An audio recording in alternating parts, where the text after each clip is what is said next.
नमस्कार, मैं हूं आपके साथ गौरव राजेंद्र। बुलेटिन का आगाज बड़ी खबर के साथ करते हैं। चंडीगढ़ से बड़ी खबर है, जहां पर 25 अक्टूबर को विधानसभा का सत्र सरकारी कार्य का अस्थायी कार्यक्रम हुआ जारी। सत्र में नवनिर्वाचित विधायक शपथ लेंगे। रघुवीर कादियान को बनाया गया है प्रोटेम स्पीकर। 25 अक्टूबर को सुबह 11 बजे सत्र की शुरुआत होगी। सत्र में स्पीकर और डिप्टी स्पीकर का भी होगा चुनाव। वक्त की बड़ी खबर चंडीगढ़ से आप तक पहुंचा रहे। सत्र में नवनिर्वाचित विधायक जो है शपथ लेंगे।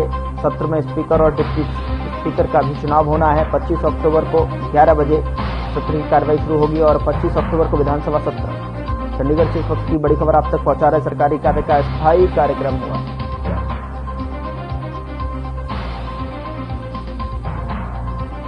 25 अक्टूबर को सुबह 11 बजे होगी सत्र की कार्रवाई।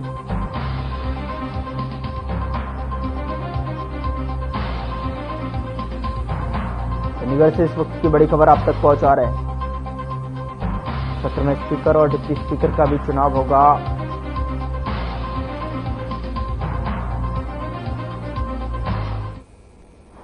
उधर एससी आरक्षण में वर्गीकरण की घोषणा पर डीएससी समाज के जो है प्रबुद्धजनों ने मुख्यमंत्री आवास संत कबीर कुटीर में पहुंचकर सरकार के इस फैसले पर अपना आभार प्रकट किया। सीएम का कहना है कि सुप्रीम कोर्ट के फैसले का सम्मान करते हुए एससी वर्गीकरण के फैसले को लागू करने वाला हरियाणा पहला प्रदेश है। डीएससी समाज के मेरे परिवारजनों को बधाई।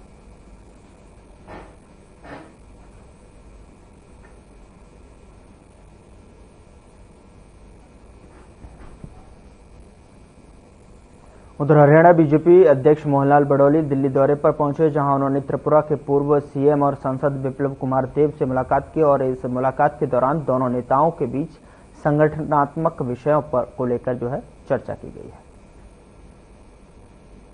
दिल्ली दौरे पर हरियाणा के बीजेपी अध्यक्ष विप्लव कुमार देव से उन्होंने मुलाकात की और संगठनात्मक विषयों को लेकर दोनों के बीच चर्चा हुई।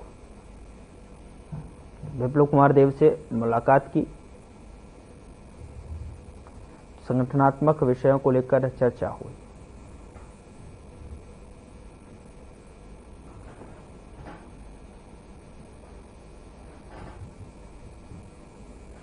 उधर हरियाणा के कैबिनेट मंत्री अनिल विज का बयान सामने आया है। उन्होंने कहा कि हमारी सरकार बन गई है, मुझे अगर आला कमान चौकीदार जो है बनाएगा तो उस जिम्मेदारी को भी मैं पूरी ईमानदारी से निभाऊंगा।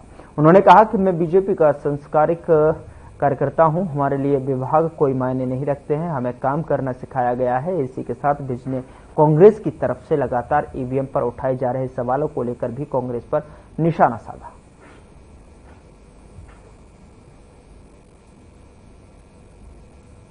हरियाणा के मंत्री अनिल विज का बयान सामने आया है, जिन्होंने अपने पद पर उठ रहे सवालों को लेकर जो है उन्होंने कहा कि मैं पार्टी का सिपाही हूं, हमें काम करना सिखाया जाता है। अगर जो है पार्टी मुझे चौकीदार का भी पद देगी तो मैं भी उसे भी अपनी पूरी जिम्मेदारी और ईमानदारी के साथ जो है उसका निभाऊंगा।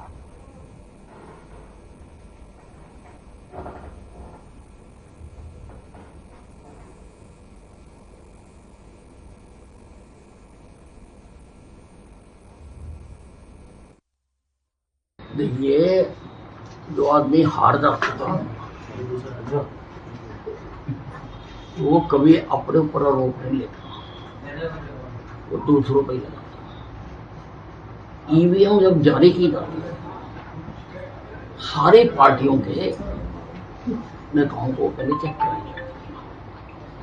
पोलिंग स्टेशन पर भी सारे रिप्रेजेंटेटिव को चेक कराई जाती है। इसका मतलब इनके जो रिप्रेजेंटेटिव थे वो बुद्धू थे, उनको पता नहीं था कुछ। और दूसरी बात ये है, कोर्टें सबके लिए खुली हुई है।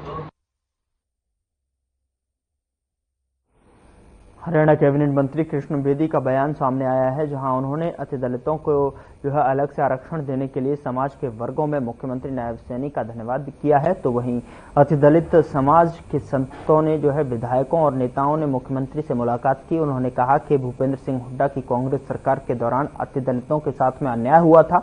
कांग्रेस सरकार के दौरान हाईकोर्ट ने शेड्यूल कास्ट ए और बी श्रेणी पर रोक लगाई थी। तीसरी बार प्रदेश में बीजेपी की सरकार बनने पर जिम्मेदारियां ज्यादा बढ़ गई हैं, साथ ही जनता की अपेक्षाएं भी बढ़ गई हैं, जिन पर बीजेपी खरा उतारने के लिए पूरी तरीके से कार्य करेगी।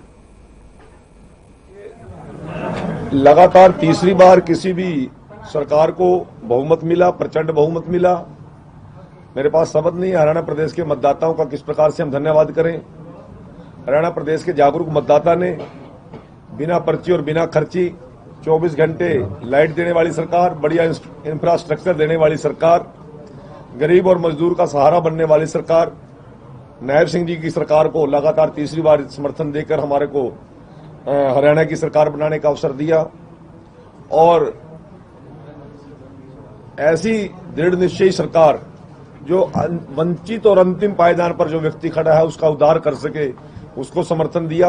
आज मुख्यमंत्री जी के निवास स्थान पर जो है हमारे डीएससी समाज के सभी प्रतिनिधि और इसके साथ साथ माननीय मंत्री कृष्ण बेदी जी और हमारे जो विधायक हैं भारतीय जनता पार्टी के डीएससी समाज के, और इसके साथ साथ जो पूर्व के मंत्री हैं और पूर्व के जो विधायक हैं डीएससी समाज के, वो सब लोग एकत्रित हुए थे। और माननीय मुख्यमंत्री जी का तहे दिल से सबने धन्यवाद ज्ञापित किया। और इसके साथ साथ माननीय मुख्यमंत्री जी ने भी सभी डीएससी समाज के प्रतिनिधियों को धन्यवाद किया, क्योंकि जो डीएससी समाज के लिए माननीय मुख्यमंत्री जी ने इलेक्शन से पहले ही इस बात की ताकीद की थी कि हम इलेक्शन के बाद जो है इसका नोटिफिकेशन जारी करेंगे और आरक्षण का जो वर्गीकरण है, जो कि माननीय सुप्रीम कोर्ट ने जो डिसीजन लिया था, उसको आगे बढ़ाते हुए हरियाणा पहला राज्य ऐसा हुआ कि जिन्होंने वर्गीकरण के लिए कदम आगे बढ़ाया।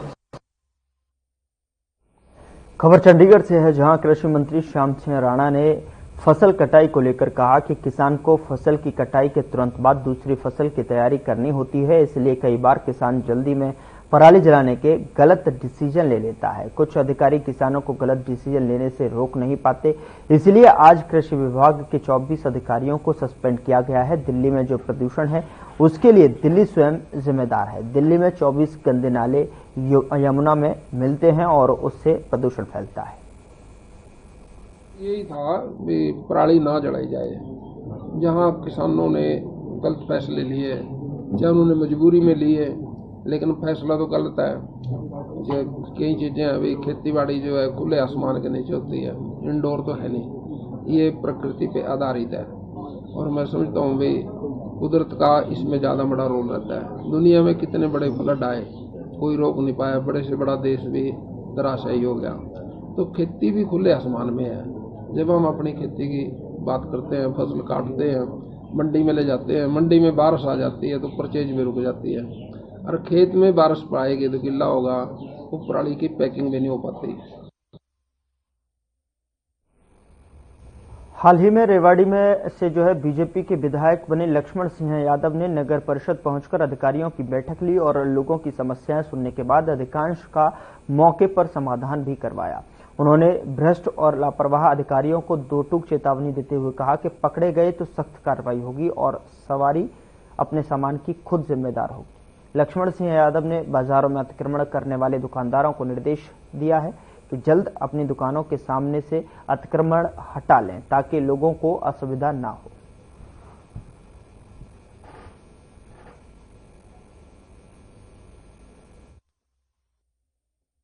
चुनाव के दौरान लोगों की बहुत सारी कंप्लेंटें थी, उन सारी चर्चाओं में आज अधिकारियों के बीच में की है और उनको अल्टीमेटम दिया है कि इन सारी समस्याओं को महीने में प्रयास करें कि दूर हो जाएंगे। अगर नहीं होती हैं तो भी फिर अधिकारियों को मैंने कह दिया सवारी अपने सामान की जिम्मेवार होगी, जिसका जो काम होगा अगर वो समय पे नहीं हुआ तो उसके खिलाफ फिर कार्रवाई करेंगे। प्रॉपर्टी आईडी एक बहुत बड़ी समस्या है, आज तक समाधान नहीं हो पाया। ये प्रॉपर्टी आईडी पे समाधान हो रहा है। आज भी कोई 5-4 कंप्लेंट प्रॉपर्टी आईडी पे आई है और ये सतत प्रक्रिया है कि 9 से 11 लगातार यहाँ परिषद में लोगों की कंप्लेंट सुनी जाएंगी, उनकी ग्रीवेंसेस सुनी जाएंगी।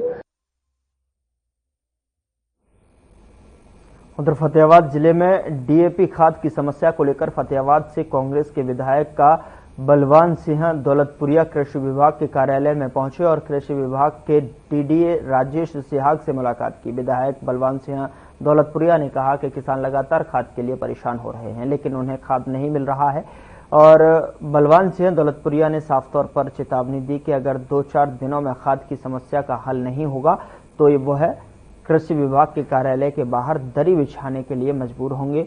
वहीं हरियाणा सरकार के द्वारा धान की पराली जलाने वाले किसानों की एमएसपी 2 सीजन तक बंद किए जाने के फैसले पर भी विधायक बलवान सिंह दौलतपुरिया ने सरकार पर जमकर भड़ास निकाली। उन्होंने कहा कि बीजेपी सरकार साजिश रच रही है कि किसानों की एमएसपी को खत्म करना चाहती है, लेकिन वह ऐसा नहीं होने देंगे। उन्होंने कहा कि इस मुद्दे को विधानसभा में उठाया जाएगा और वह खुद मुख्यमंत्री से संबंध में सवाल पूछेंगे।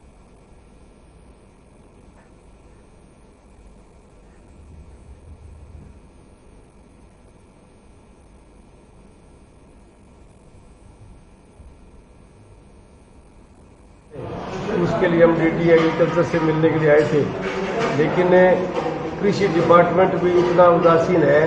इन्होंने सिर्फ 25,000 मीट्रिक टन की डिमांड भेजी है फतेहाबाद डिस्ट्रिक्ट के लिए, जो कि होनी चाहिए थी 35 से और 40,000 के बीच में। जब डिमांड ही कम भेजी है तो खाद कहाँ से उपलब्ध होगी? इसलिए हमने डीडी साहब से निवेदन किया डिमांड आप और भेजो और जल्दी से जल्दी उसकी पूर्ति कराओ। तो इन्होंने आश्वासन दिया है कि 12,500 मीट्रिक टन खाद के लोगों के घर में पहुँच चुकी है और यहाँ पे आ गई है। लेकिन मैंने इनको कहा भी सभी के आप स्टॉक चेक करो। मुझे नहीं लगता कि इतनी खाद लोगों के घरों में पहुंच चुकी होगी। मुझे लगता है अभी तक ये जो डीलर है उनके गोदामों में ही डीएपी पड़ी है और कहीं ना कहीं वो ब्लैक में बेचने के लिए वो प्रयासरत हैं।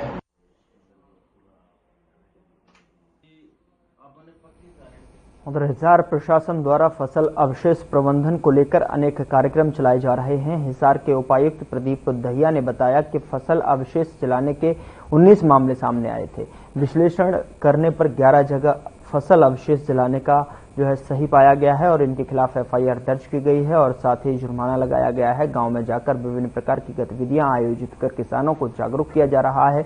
उन्होंने कहा कि किसानों को भी समझना चाहिए कि फसल अवशेष जलाने से पर्यावरण को नुकसान होता है। उपायुक्त ने कहा कि किसानों को फसल प्रबंधन के विभिन्न तरह के तरीके अपनाने से फसलों के अवशेष जलाने की नौबत नहीं आती। उन्होंने बताया कि हिसार जिला में बरवाला, उकलाना, नारनौद और हांसी में धान का उत्पादन अधिक होता है। उपायुक्त ने कहा कि फसल अवशेष प्रबंधन करने वाले किसानों से अन्य किसानों को सहयोग लेना चाहिए। प्रशासन से द्वारा टीम गठित कर दी गई है। फसल अवशेष प्रबंधन से जुड़ी जानकारी ले सकते हैं।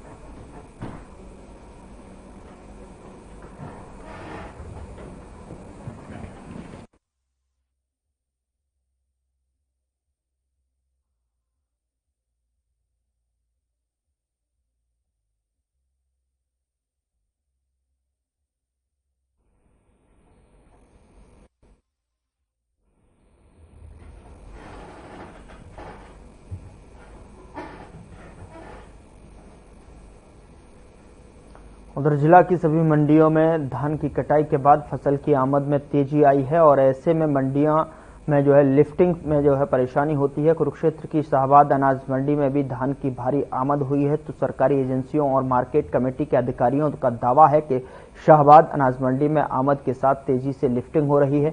शाहबाद मंडी में खाद्य और आपूर्ति निरीक्षक कुलदीप सिंह ने बताया कि करीब 10.5 लाख क्विंटल की खरीद हो चुकी है और 7.5 लाख क्विंटल का उठान भी हो चुका है और एमएसपी के अनुसार किसानों के खाते में सीधे पेमेंट की जा रही है और वो भी 48 घंटे में पेमेंट हो रहा है। राइस मिलों की हड़ताल खत्म होने के बाद लिफ्टिंग में तेजी आई है।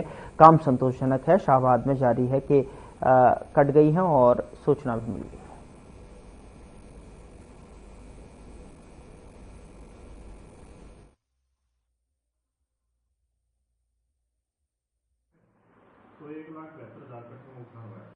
शाहबाद मंडी में फूड एंड सप्लाई की अभी तक 10.5 लाख क्विंटल की परचेज हो चुकी है, जिसमें से लगभग 75,000 एमटी या कहीं 7.5 लाख क्विंटल का उठान हो चुका है, जो कि लगभग 80% के आसपास है। और एमएसपी के आधार पर 2320 रुपये किसानों के खाते में डायरेक्ट पेमेंट की जा रही है। जैसे माल का उठान होता है तो तुरंत 48 आवर में उनकी पेमेंट आ जाती है। और पिछले 10 दिन की बात करें, लगभग 18 लाख कट्टों का उठान हो चुका है और आने वाले 4-5 दिन में जो बकाया माल है उसका भी उठान होकर के किसानों के खातों में पेमेंट कर दी जाएगी।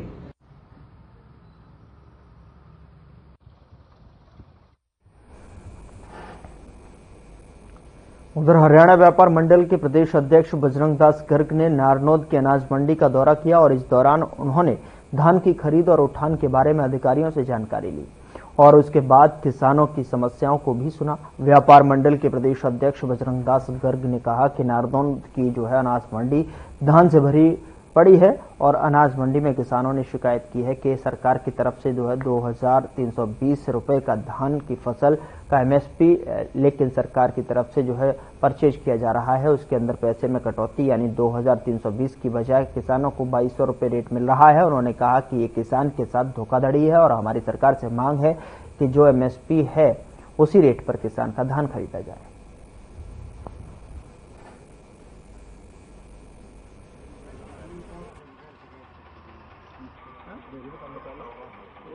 मंडी आपके सामने है, धान से भरी पड़ी है और जो मंडी में शिकायत आई है कि 2320 रुपए धान का एमएसपी है, जो सरकार परचेज कर रही है उसके अंदर पैसे में कटौती यानी बिल 2320 मिलेंगे, 120 या 150 रुपए कम देकर किसान को दिया जा रहा है, वो गलत है।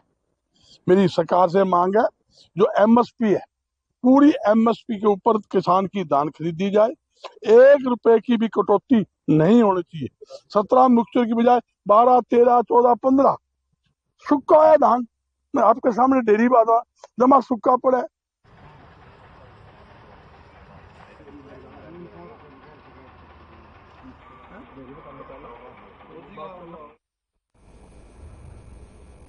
उधर हरियाणा प्रदेश व्यापार मंडल के प्रांतीय अध्यक्ष हरियाणा कॉन्फेड के पूर्व चेयरमैन बजरंग दास गर्ग की अध्यक्षता नारनौद में हुई मीटिंग के उपरांत उन्होंने पत्रकारों से बातचीत की और बजरंग दास गर्ग ने कहा कि हरियाणा सरकार को व्यापार और उद्योगों को बढ़ावा देने के लिए ज्यादा से ज्यादा सुविधा देनी चाहिए, जबकि देश और प्रदेश में जीएसटी की दरें बहुत ज्यादा होने के कारण व्यापार व उद्योग पिछड़ता जा रहा है। पिछले जिन वस्तुओं पर 5% वेट कम होता है उसको जो है 18 से 28% जीएसटी लगा देते हैं।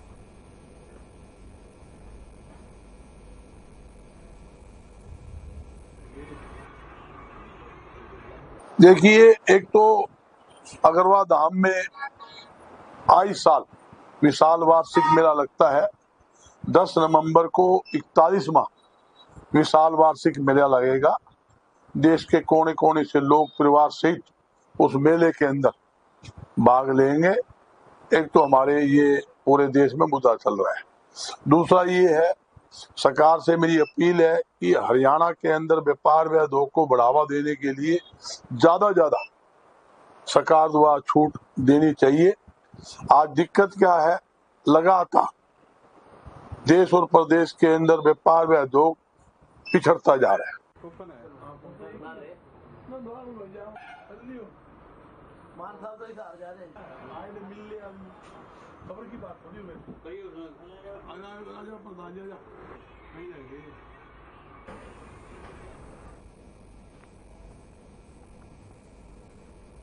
उधर मुख्यमंत्री नायब सिंह सैनी के दिशा निर्देश पर लगाए गए नगर निगम में समाधान शिविर में लोगों की भारी भीड़ उमड़ी, जहां पर लोग अपने कामों को करने के लिए पहुंचे हैं और नगर निगम में लगाए गए इस समाधान शिविर से जहां लोगों को फायदा पहुंचेगा तो वहीं कुछ लोगों के काम भी सिविल में नहीं हो पा रहे हैं। वहीं डोमिसाइल बनवाने के लिए जो है पहुंची एक छात्र और एक बुजुर्ग का कहना है कि उन्होंने सारे प्रूफ लगा दिए हैं लेकिन उसके बावजूद भी समाधान शिविर में उनका काम नहीं हो पा रहा है। वहीं बल्लभगढ़ के ज्वाइंट कमिश्नर करण कुमार ने बताया कि लोग आए हैं अपने काम करवाने के लिए। जिन लोगों के काम नहीं हुए हैं उनके आगामी 5 दिन में काम किए जाएंगे। डॉक्यूमेंट पूरे करने के बाद सभी के काम मौके पर ही कर दिए जाएंगे।